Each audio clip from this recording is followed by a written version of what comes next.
Coucou, je viens faire une vidéo que je suis très en joie de faire parce que ça va encore un peu plus évincer l'ego et j'en ris d'avance parce que je viens de dire que je me suis trompée. Bah oui, j'ai fait erreur et je suis très heureuse de pouvoir le dire ici et encore plus joyeuse de voir que c'est joyeux de le reconnaître. Depuis toujours et aussi loin que je me souvienne, j'ai cherché la liberté. J'ai analysé, étudié, cherché beaucoup, mais tellement. Et j'ai essayé aussi, j'ai beaucoup essayé. Et si tu suis un peu mes partages, tu sais que j'ai pas essayé à moitié. J'y suis vraiment allée à fond, bravant les interdits, pensant que la liberté était derrière, ignorant les règles, pensant que c'était elles qui nous limitaient. J'ai nié les lois de ce monde pour vivre avec d'autres lois dites naturelles en pensant que ça allait être mieux. Et je me suis trompée. Je suis là aujourd'hui en témoin de cette quête qui anime tant de frères et sœurs qui ont pu applaudir mes décisions, mes actions, mes démarches, mon soi-disant courage. Et j'ai été entière, ça oui, et je ne regrette absolument rien, bien au contraire. Et je regarde cette Alice qui se démenait pour la nouvelle terre avec beaucoup de tendresse. Je suis allée au bout, je n'ai reculé devant rien.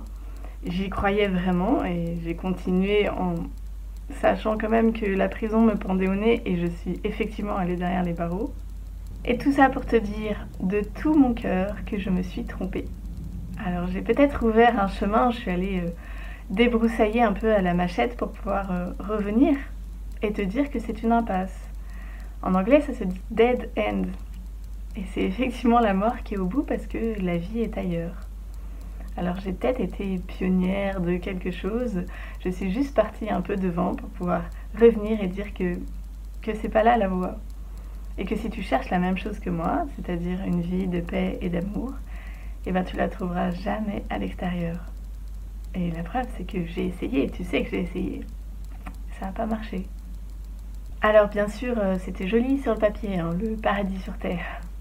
Mais c'est une contradiction et ça ne marche pas longtemps pour peu qu'on veuille être vraiment honnête.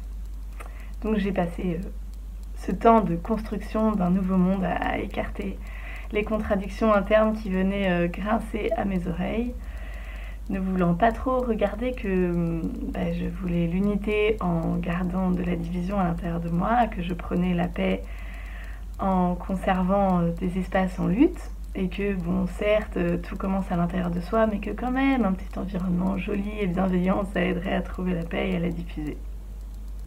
Bah non, je me trompais. Tout est dedans. Il n'y a pas de dehors. Il n'y a pas de dehors. Le monde extérieur n'existe pas en soi. Il n'y a pas de fait objectif. Il n'y a que ma perception de ces faits qui semble créer la réalité à l'intérieur de moi. Je ne vois que le monde que je veux voir, donc ma vision s'adapte à mon souhait. Dans une même situation, exactement la même, l'un va choisir de voir une occasion d'apprentissage et l'autre une catastrophe. L'un va choisir de voir une occasion de choisir l'amour et l'autre de haïr ou de condamner. Il n'y a pas de monde en soi. Et voilà, ça change tout. Absolument tout. Parce qu'alors la liberté ne peut pas être à l'extérieur de ce monde, puisque c'est mon regard qui le crée. Donc la liberté ne peut être que dans mon regard. Elle dépend toujours de la voix que je choisis d'écouter à l'intérieur de moi. Elle dépend du guide que je choisis de suivre, de qui me précède sur le chemin, de quelle lumière je place avant moi. Et donc c'est inutile de soulever toutes les pierres de la terre pour voir si la liberté est en dessous, elle n'y sera pas. Jamais. Il n'y a rien d'extérieur qui peut m'apporter la joie. Mais donc il n'y a rien d'extérieur qui peut l'empêcher non plus. Nombreux sont ceux qui sont venus en parler sur cette terre. Et ceux qui ont trouvé la lumière, ceux qui se sont illuminés, sont ceux qui se sont souvenus qu'il n'y a pas de monde extérieur, que c'est un rêve ou un cauchemar, que fait une partie de l'esprit qui dort. Il n'y a pas de monde. La matière est vide. On sait bien aujourd'hui que si on zoome à l'extrême, on ne trouve rien, que du vide.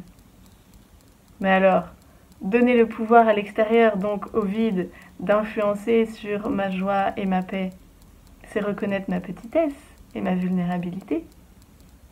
Comment est-ce que le vide pourrait avoir des conséquences sur moi? C'est nier la puissance de l'être, souffler sur l'étincelle d'amour et de lumière qui est notre vraie nature. Soit nous sommes parcelles du ciel, de Dieu, à son image, parfaite, immuable, éternelle. Soit nous sommes poussière terrestre, ballottées dans un cosmos abyssal, influencés par les événements extérieurs et les vents solaires. Il faut choisir. Les deux sont incompatibles. Il faut choisir laquelle de ces deux réalités est vraie, parce que les deux ne peuvent pas coexister en même temps. C'est une contradiction. Et une contradiction crée un conflit. Un conflit, c'est la guerre. Et la guerre n'est pas la paix. Donc pour un monde de paix, et pour une réalité de paix intérieure, il nous faut un système de pensée unifié, sans contradiction. Autrement, je suis incohérente. Si je prône un monde de paix et que je garde des contradictions à l'intérieur de moi, il y aura forcément du conflit. Alors oui, j'ai cru que c'était possible. Et j'ai voulu y croire très fort. Et pour ça, j'ai balayé des zones d'ombre qui restent dans les équations scientifiques quantiques, mais qui ont leurs limites, des raisonnements mystico-spirituels qui ne marchent pas vraiment jusqu'au bout. J'ai voulu croire que je pouvais concilier la terre et le ciel, et j'ai voulu croire que je pouvais investir pour les deux en même temps. Mais je me trompais. Je faisais erreur, et depuis je l'ai corrigée. Et c'est là que se présente la paix, constante, presque immuable, ou en tout cas le chemin pour la retrouver l'est. Parce qu'il est éclairé par la lumière de l'amour qui lui ne change jamais, et qui attend simplement, patiemment, qu'on le reconnaisse et qu'on le choisisse.